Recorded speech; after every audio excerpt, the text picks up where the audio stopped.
Nagpapatuloy ang laban ng mga bagong henerasyon ng sangre para bigyang buhay muli ang mga brilyante.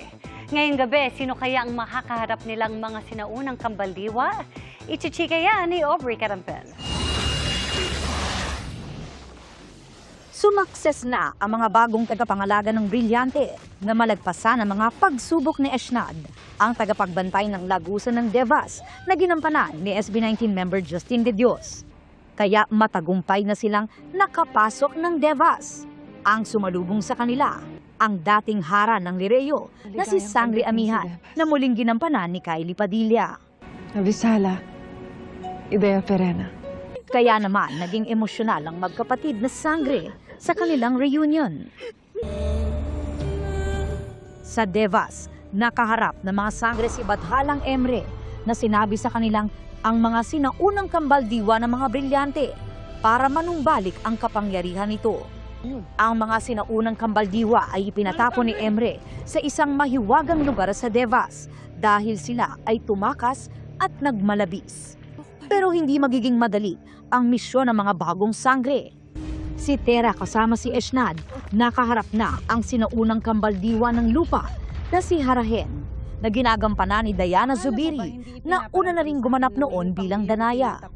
Magpakilala kayong mga mapangahas na pumasok sa aking lungga.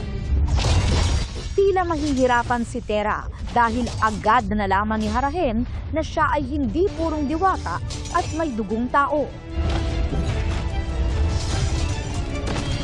Ngayong gabi, makikilala na rin ang iba pang sinaunang kambaldiwa. Makakaharap ni na Adamos at Wantuk si Celebes, ang sinaunang kambaldiwa ng tubig na ginagampanan ni Gazini Ganados. Mapapalaban naman sina Dea at Amihan kay Erenea, ang sinaunang kambaldiwa ng hangin na ginagampanan naman ni Patricia Tumula. Paano ko magiging tagapangalaga? Hindi rin magiging madali ang katunggali ng mag-inang Flamara at Perena. Natatapatan ang bagsik ni Lavanea, ang sinaunang kambaldiwa ng apoy, played by Ina Feleo. Sa video namang ito makikita ang naging paghahanda para sa fight scenes ni na Flamara Faith de Silva at ni Patricia as Erenea. Ang exciting na laban mapapanood na mamaya sa Encantadia Chronicles Sangre pagkatapos ng 24 oras.